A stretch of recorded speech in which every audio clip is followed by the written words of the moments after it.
Sathyajothi films பிரம்மாண்ட தயாரிப்பில் தனுஷ் நடிக்கும் கேப்டன் மில்லர் இன்று முதல் உங்கள் அபிமான திரையரங்குகளில். பொள்ளாச்சி கோவை சாலையில் உள்ள ஆச்சிப்பட்டி மைதானத்தில் சர்வதேச பலூன் திருவிழா தொடங்கியுள்ளது. இது குறித்த கூடுதல் விவரங்களை நமது செய்தியாளர் பூபதியிடம் கேட்டுப்பெறலாம். பூபதி வணக்கம். கோவை ஆச்சிப்பட்டியில் 9வது சர்வதேச பலூன் திருவிழாவானது தொடங்கி நடைபெற்று வருகிறது. எந்தெந்த நாடுகளில் இருந்தெல்லாம் அங்கு அந்த பலூன் திருவிழாவானது தொடங்கி நடைபெற்று வருகிறது? இது தொடர்பான முழுமையான விவரங்களை பதிவு பண்ணலாம் பூபதி. வணக்கம் பிரகாஷ்.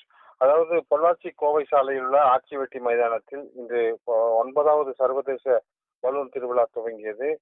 அதாவது சுற்றுலா தலத்தை மேம்படுத்தும் வகையில் பொங்கல் பண்டிகையொட்டி பொள்ளாச்சியில் இன்று 9வது சர்வதேச பலூன் திருவிழா தொடங்கப்பட்டது. வெப்பக்காற்று பலூன்கள் வெளிநாடுகளில் மட்டுமே பறக்கவிடப்பட்ட நிலையில் கடந்த 8 ஆண்டுகளாக தமிழகத்தில் உள்ள பொள்ளாச்சி பகுதியில் பறக்கவிடப்பட்டது.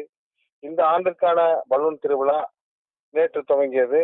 9வது சர்வதேச பலூன் திருவிழாவுக்கு France, German, Indonesia, Vietnam, Japan உள்ளிட்ட 8 நாடுகளில் இருந்து 9 பலூன்கள் வரவழைக்கப்பட்டு பல வகையான வண்ணங்களிலும் பல வகையான உருவத்திலும் இந்த பலூன்கள் வரவழைக்கப்பட்டது. பொள்ளாச்சி ஆட்சி மைதானத்திலிருந்து வானில் பறக்கவிடப்பட்டது.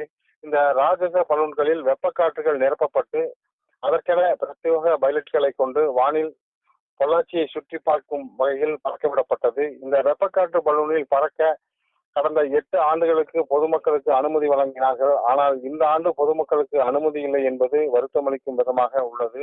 பலூன் திருவிழாவை காண வந்த பொதுமக்கள் கவலை தெரிவித்தனர். மேலும் காலை வேளைகளில் இந்த பலூன்கள் வானில் மட்டும் பறக்கின்றன.